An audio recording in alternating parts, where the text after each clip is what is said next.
at 9:02, 9:03, and hopefully we'll be wrapping up around 9:30.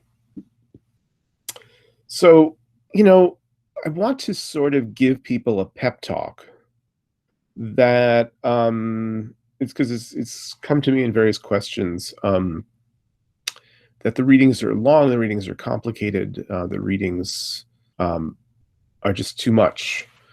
And I don't want you to lose heart over the sort of the quantity of it. The idea that this is a survey course means that this is like a flyover. You're seeing these works perhaps for the first time. You might want to dwell on certain things, but don't get anxious in the sense of trying to master them. I haven't mastered them, and I come back to them every summer. Um, they're each of them can represent, a lifetime's work. People have written dissertations on little pieces of each of them. There are questions that are argued across the generations, that pop up with each of these. But what I want you to get out of it is a sort of the big ticket, the cultural tradition and transmission as we go from one text to another. It's kind of very right brain, perhaps, but think of the big pattern this way. We began with the Iliad and the Odyssey. The Iliad sort of outweighs the Odyssey in being the centerpiece of archaic Greek culture. It formed the basis of education for hundreds and hundreds of years. It formed the materials from which poetry was made, right? And it was about a war. It's about the Trojan War, the greatest thing that ever happened up to that time. Along comes Herodotus, right, who lives in the generation or so after the Battle of Marathon, the Battle of Salamis, the Battle of Plataea, the Battle of Thermopylae, after the Persian invasions of Greece between 490 and 480 BCE. And Herodotus says, forget about Homer, forget about the Iliad. That was nothing but a skirmish compared to the Persian invasion of Greece, right? And he writes this very elaborate and sort of circuitous book to sort of prove that his story actually outweighs Homer's story, because his war is bigger than Homer's war, and it included more people, and it included more devastation and more movement of population, etc. Then comes Thucydides, who lived in the time of the Peloponnesian War between Athens and its allies, and Sparta and its allies. And the war lasted 30 years, from 434 BCE to 404, with the ultimate defeat of Athens, with a short period of peace, an interval of peace there, the Peace of Nicias, lasted 7 or 8 years. But basically, it was a 30-year war, fought mostly in the summers.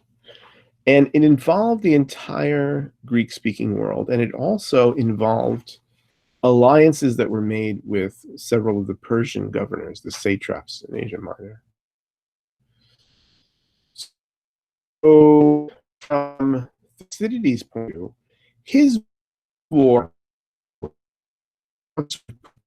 brought it like, forget about forget the Persian War is the greatest thing that ever happened. And he tries to prove it by citing number of men who fought. And certainly there's things covered, things like that. So they're huge, sort of works with incredible detail. And don't get bogged down in the detail. Try to sort of think of the bigger picture. We only have time to sort of scrape the surface. Basically, I'm just going to sort of try to keep to the notion of how all of this relates to the formation of the Greek city, and we see that mostly in its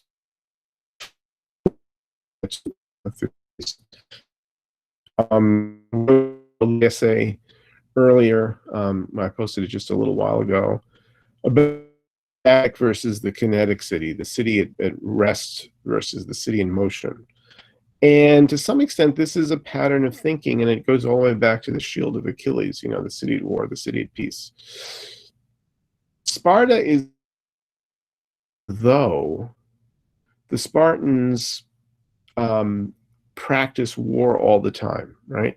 The life of the Spartan aristocracy is that they don't have to worry about their material. We learned this early, but it was mentioned many, many times in contemporary authors as well. We're pretty sure that this is the way Spartans lived. There was a relatively small number of Spartan citizens, and they lived as if they were a military camp. They had 2 kings. They had a very minimal sort of bureaucratic system, 10 ephors who controlled the marketplace, but they didn't buy and sell much. They didn't have a lot to do with the world of merchandise and import and export and exploration and root their land,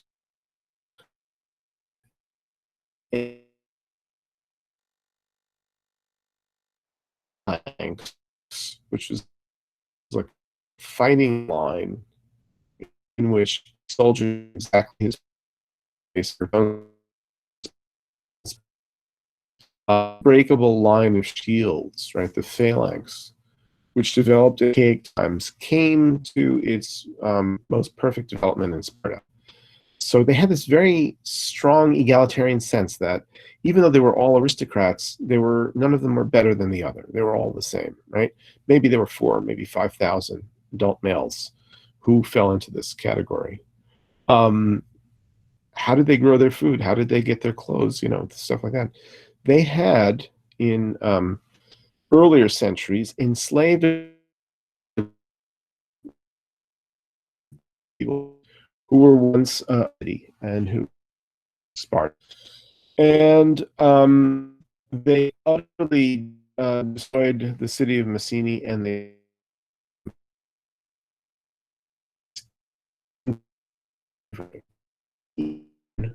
assigned family or multiple families of Messene to be there.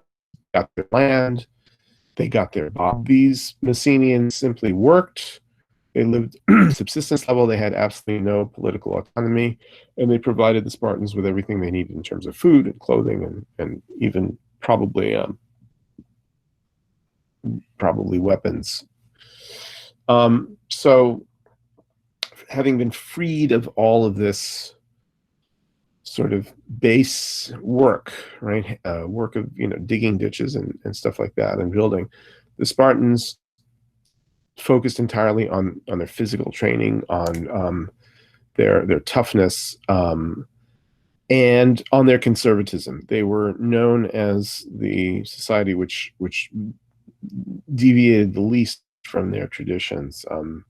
They had relatively few songs, relatively few festivals, but they did everything exactly the same year in, year out. They had very few visitors from outside. They were very wary of foreign ideas. They were the static city. So ironically, while they were a sort of the city of soldiers at arms, they were the city that didn't change much, that didn't expand. They didn't expand their territory. They formed alliances, if you will, with smaller cities that looked to Sparta for protection against Persian invasion, and also for protection against Athenian encroachment, right? Because the Athenians, this sort of quintessential city in motion, were sailors, were merchants. As they're characterized in Thucydides' Book 1, they were never at home. To be an Athenian meant to go looking for your fortune. You only come back home to show how much success you've had in business. Their city was open. Not only did they have citizens, but slaves were sometimes indistinguishable from citizens, because slaves were very well treated. They had very considerable responsibilities. They were able to hold money and make deals for their masters, so they dressed very much like citizens. And one of the complaints of travelers to Athens is that you can't tell the difference between a slave and a citizen. Um, life in Athens is very different. A lot of foreigners, the equivalent of, let's say, green card holders, they were called metoikoi or medics. People who didn't have full Athenian citizenship, couldn't vote, couldn't own land, could not hold office, but certainly could make money, and were often among the most important citizens by virtue of their wealth, even though they didn't have a direct inroad into government. And so Thucydides sees the clash between these two cities as the collision of matter and antimatter, if you will. Two ways of life that cannot really cannot coexist, rather. So there's a lot, there's a lot in Herodotus and Thucydides, and I just sort of have a little sample of each. Herodotus being thought of as the kind of fatalist, the superstitious thinker, the one who believes that human life consists of men working against their fate, or thinking that they're working against their fate, or trying to outsmart their fate, and then suddenly they're confronted with the fact that they couldn't understand what the gods were trying to tell them. It's circuitous, it's discursive. He goes from land to land. He talks about Egypt in book 3, and then he goes to Persia in book 4, and he talks about Scythia in book 5, and then finally, Herodotus finally gets to the Persian Wars only when he's about halfway done. But what do we come away from Herodotus with in terms of big pictures? Well, one of the things is, and it doesn't really, there isn't so much to talk about, cities, because outside of Athens, in books 5 and following, right, you're in the middle of kingdoms, right? You're in the kingdom of Lydia, you're in the kingdom of Persia, sometimes you're in the city with the tyrants, like Corinth, right? There we spend a little time with the tyrant of Corinth, and we hear about Athens to some extent, but largely it's their kingdoms and great lands and conquests involving crossing large amounts of terrain. But one of the things that you get right away, and we talked about this last time, was the madness of leadership, right? There is this sense that power somehow affects the human mind in such a way that when too much power accrues in a leader, there's bound to be a sort of a madness. And we saw that with Gyges and Candaules, right? You see it again with Cambyses. Cambyses, who thinks that he can conquer Egypt, and when he goes to Egypt, he doesn't understand the culture. And the Egyptians were celebrating the incarnation of the god Apis. And so what happened when Cambyses was in Egypt was that there was a calf born, right? And this calf was pure white with a certain diamond-shaped spot, black sort of diamond-shaped spot on his forehead. And when this happened, this extremely rare event, the Egyptian priests thought that it was a sign that Apis, the god Apis, was being reincarnated. So they had a big festival, and the calf was paraded through the streets, and everyone turned out, and Cambyses said, well, what's that? This is nonsense. Why aren't they worshiping me? Right? Who's ever seen anything as good as me? They're worshiping some silly calf. So he takes his bow and arrow and he shoots into the thigh of the calf. This tremendous act of sacrilege, of desecration, makes it very clear that he doesn't understand the people that he's trying to conquer. Same story with the Ethiopians. He has this vague idea when he's in Egypt that he can go into Ethiopia.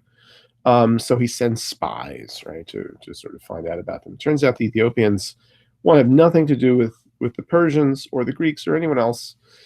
And if anyone tried to conquer them, they would show them the door.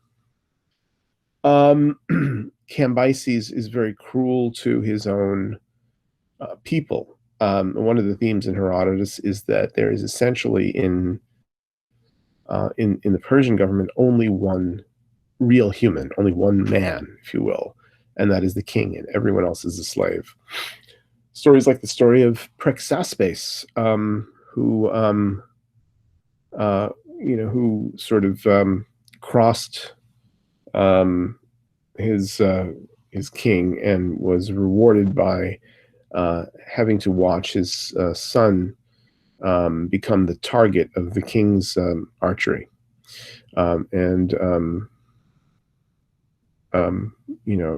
During a big formal dinner, Cambyses sends an arrow flying into this kid's head, kills him. And the father has to simply swallow it and just sort of not say anything, because any reaction would have meant death for him too. The madness and the barbarity of kings, right? Madness, for instance, when Xerxes is invading Greece in 480, and he has built a bridge across the Hellespont, right, which divides Europe from Asia, in the Sea of Marmara in Turkey, right? And there's a little strip of land there between the cities of Cestus and Abydos, which you can actually see and you can swim across. Lord Byron famously swam across. And if you go there, it doesn't look like a big deal, but if you want to march ships and cattle and armaments over it, you've got to figure out how to cross that waterway. And he built a bridge by connecting boats across the waterway. But a storm came up and messed up the boats. He was busy having these boats lashed together to make it kind of a highway so that his army could cross over easily. And the ships got loosened from one another. Some men got mad. And so what did he do? He went down to the water with a whip and started whipping and cursing the water, as if the water were his slave. It wasn't enough that he had enslaved his entire population. Now he has to enslave the elements, right? Natural elements. He then asked for some shackles, the kind that you would use to bind slaves with, right? Iron shackles for their hands and feet. And he had these lowered into the water, in the sense of now going to enslave the water. Really an act of tremendous madness, right? So get this from Herodotus that it's difficult to hold together any kind of political organization, because when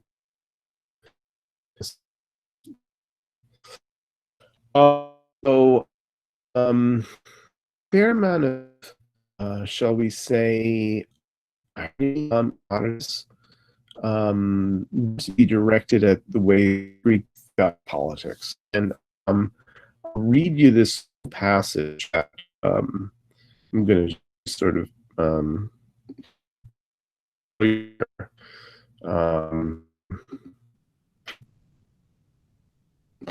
try to lets me do this. For some reason it's not letting me do it. I wonder if I'm stuck. Hang on. I turn on the camera and see if I can present a tab. No, it's not letting me present the tab. Well, I'm going to do this to you. After the fall of Cambyses and the taking of by the Magi, right, these Zoroastrian priests, there's a revolt against the Magi. They're considered radical. And so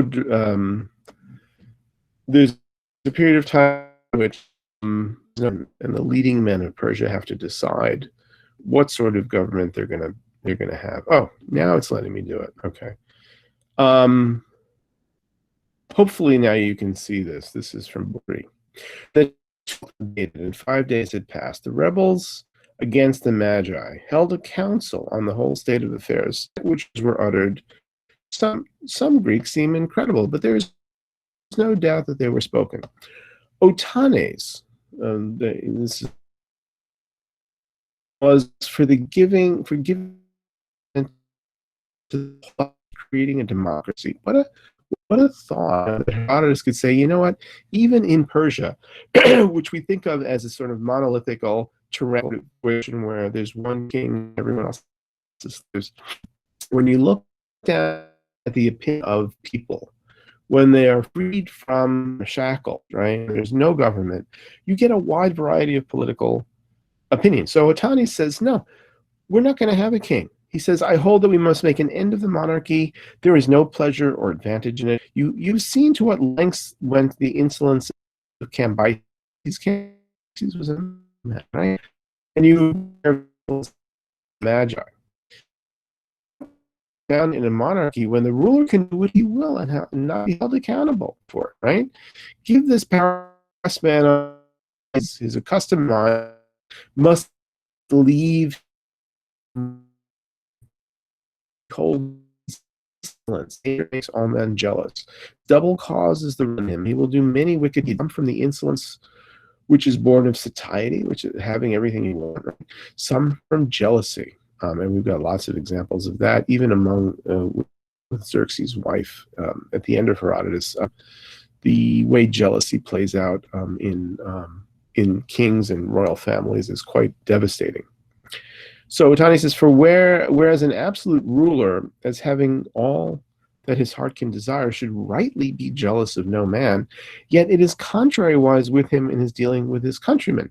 He is jealous of the safety of the good and glad of the safety of the evil, right? Like when good men prosper, he is worried. He's worried about his political stability. But when evil men prosper, he's happy because he can understand evil men.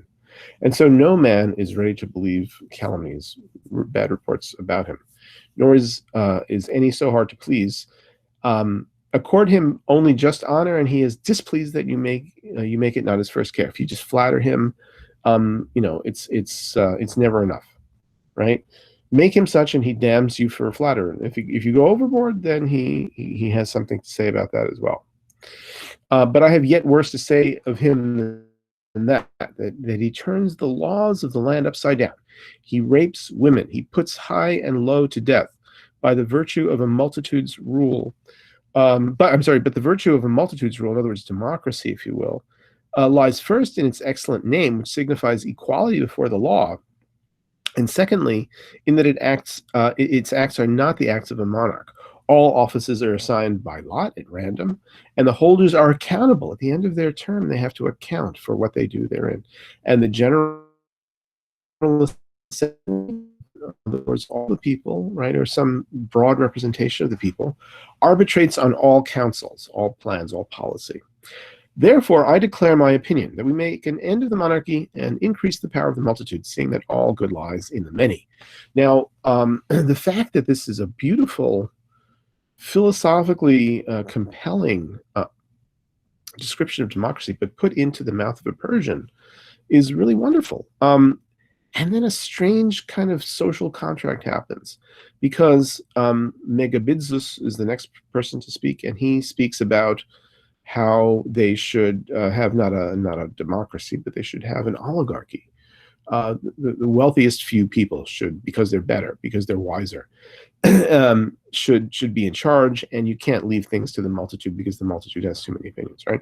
And then Darius was the third to speak, and he says, no, you know what? We need to have a monarchy, because while there are virtues in other kinds of government, the person who can actually make the greatest bring about the greatest amount of progress is a centralized authority, and monarchy is that. So Darius, wants monarchy. So they have this three-way sort of split of opinion. Should we have a democracy?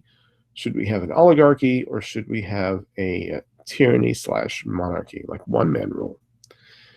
And Otani says something really interesting. He said, you know what? I don't know how this is going to come out, but I will take myself out of the running, right? In exchange for something, right? So Otani says, I'm not going to ask for any political power for myself. I'm just going to sort of bow out. You guys fight amongst yourselves whether or not you want some kind of a monarchy or an oligarchy, whatever. But in exchange for my bowing out of the question, what I want is examine all the laws of Persia, except for the traditional laws that are in place, right?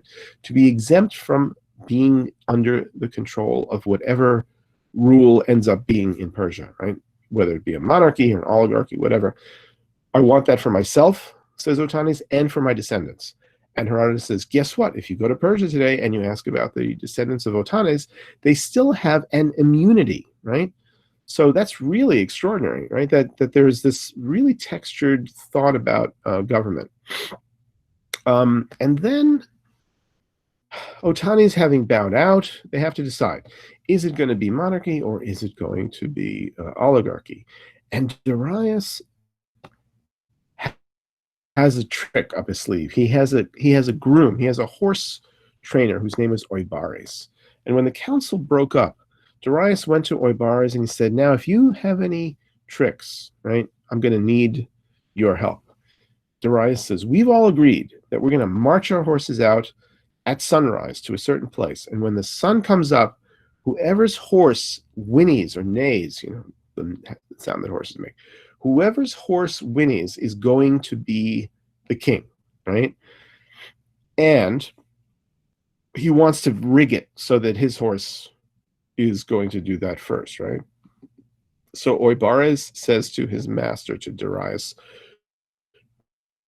don't you worry, I know exactly what to do. Oibares then takes Darius's horse and he leads him to this place where they're going to meet tomorrow morning. And in this place, he has someone bring a filly, right, a female horse, with which Darius's horse is accustomed to copulate. So the horse sees this filly there, and it's in the same place that they're going to meet in the morning, and they mate, right? The horses mate. And then after that, they go back to sleep in their barns, whatever. The next day, when everybody shows up at this place, Darius's horse starts to act crazy right away because, according to Herodotus, he remembers what a great time he had last night. And the kingship of Persia goes to Darius. Now, this is considered a ridiculous story, but I love this story because what more compelling way can an author give to say politics is based on the most random things, the most physical, sort of like, visceral things, right? It has nothing to do with high thoughts. It's not only like just about human impulses and human lusts, but animal lusts, right? And it's compelling that the fate of entire nations should rest on something like this. And of course, it's all a trick, right? So when you see an author give you a story like this, you've got to be thinking, he can't be read straight up. You know, you can't take everything that he says at face value, because he's very ironic and he's very sarcastic about the nature of politics. All right. Well, guess what? We are at 9:30 and we're still not out of Herodotus. And I don't know what to do about that, except that the stories are great. And keep the work coming. Keep the essays coming. Keep the questions coming. We are amazingly over, I think, the halfway point now of the course. Enjoy the readings, enjoy the videos, hopefully get a little bit of enjoyment from my lectures. But rather than, stretching it on ad infinitum, I'll just sort of I see a lot of people are now sort of coming in late. And I don't mind that because you don't really have to be here at all, but I'm sorry that you missed it. So I will just leave it open for one or two questions. If you want to use the chat function, just you can type in a question or two. If not, we can call it a wrap. It's a lot of stuff. It's a lot of reading, and don't get bogged down in the details. Just look for the purple passages. This whole thing to talk to you about with Thucydides and the purple passages, the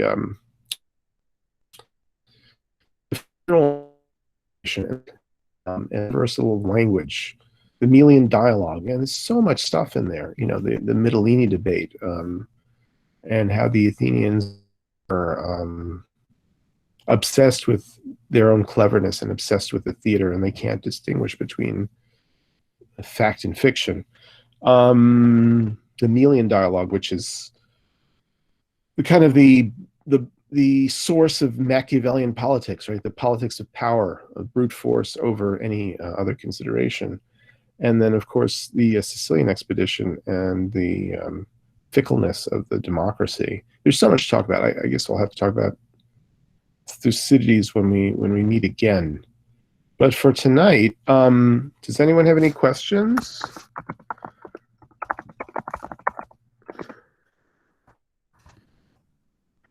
I'm just going to write that in the chat. I'm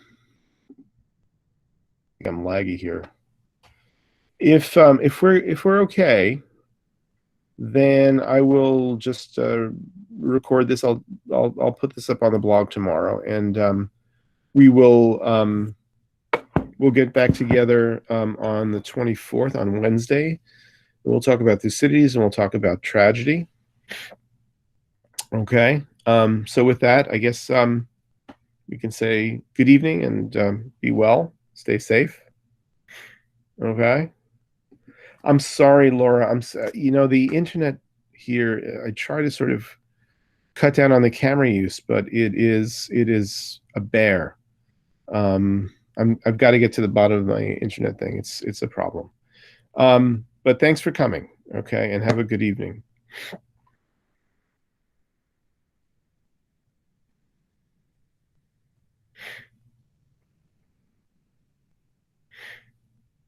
Okay. I'm going to sign off now.